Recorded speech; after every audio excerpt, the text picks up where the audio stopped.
코로나19 확산으로 직격탄을 맞은 대표적인 업종이 바로 노래방입니다. 울며 겨자 먹기로 잠시 문을 닫는 경우도 많았는데요. 원래 이렇게 문을 닫으면 저작권료를 면제받을 수 있지만 업주들이 이런 면제 규정을 모르고 그대로 낸 경우가 많은 것으로 드러났습니다. 송재인 기자의 보도입니다. 지난 9월 전국의 노래방 업주들이 상복을 입고 국회 앞에 모였습니다. 이른바 동전 노래방 장례식입니다. 저희 코인놀이 연습장 제발 살려주십시오. 살려주십시오. 코로나19 위기로 문을 닫는 동안 임대료와 음악 저작권료 등은 달마다 꼬박꼬박 낸 탓에 스스로 사망 선고를 내릴 지경입니다. 임대료, 관리비, 공과금, 신곡 인증비, 음악 저작권료 이 모든 것들을 코인 노래방 업주 혼자서 이제 부담을 지라고 하는 거는 이거는 말이 안 된다고 생각합니다. 네. 하지만 음악 저작권료의 경우 영업일수가 줄어들면 절반 또는 전부 면제받을 수 있도록 규정하고 있습니다.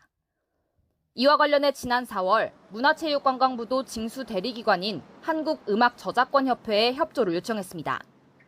하지만 현장에선 별도의 규정 안내를 못 받아 면제 신청도 못 해보고 돈을 낸 경우가 허다합니다. 실제 수도권 동전 노래방들이 전면 또는 일부 영업을 중단했던 지난 6월, 전국 노래방에서 걷어들인 저작권료는 오히려 지난해 같은 기간보다 늘었습니다. 음악저작권협회 측은 대표성 있는 협회에 감면 지원 안내를 부탁하는 등 홍보에 힘쓴 데다 소급 반환의 형태로라도 규정에 따라 충실히 지원하고 있다고 반박했지만 오히려 업주들의 울분은 커지고 있습니다. 제때 문자나 메일 한 통 주지 않고 홈페이지 공지 하나 올리지 않았던 음저협이 뒤늦게야 수습에 나섰다는 겁니다. 이런 면제 규정이 있는 줄 알았으면 빠져나가지 않았어도 될 돈인데 사실 그런 부분도 아무것도 모르는 상태였고요. 그런 부분들에 있어서 참 많이 힘들었죠. 코로나 재확산에 업주 반발이 커지자 지난 9월엔 지원 대상이 전체의 70%까지 확대됐지만 파산을 걱정하는 업주들을 달래기엔 역부족입니다. 징수기간의 방관으로 내지 않아도 될 요금을 냈다면 이것은 굉장히 불합리한 것입니다. 그렇기 때문에 부당하게 요금을 낸 부분이 있다면 이것은 환불해줘야 될 부분이라고 생각합니다.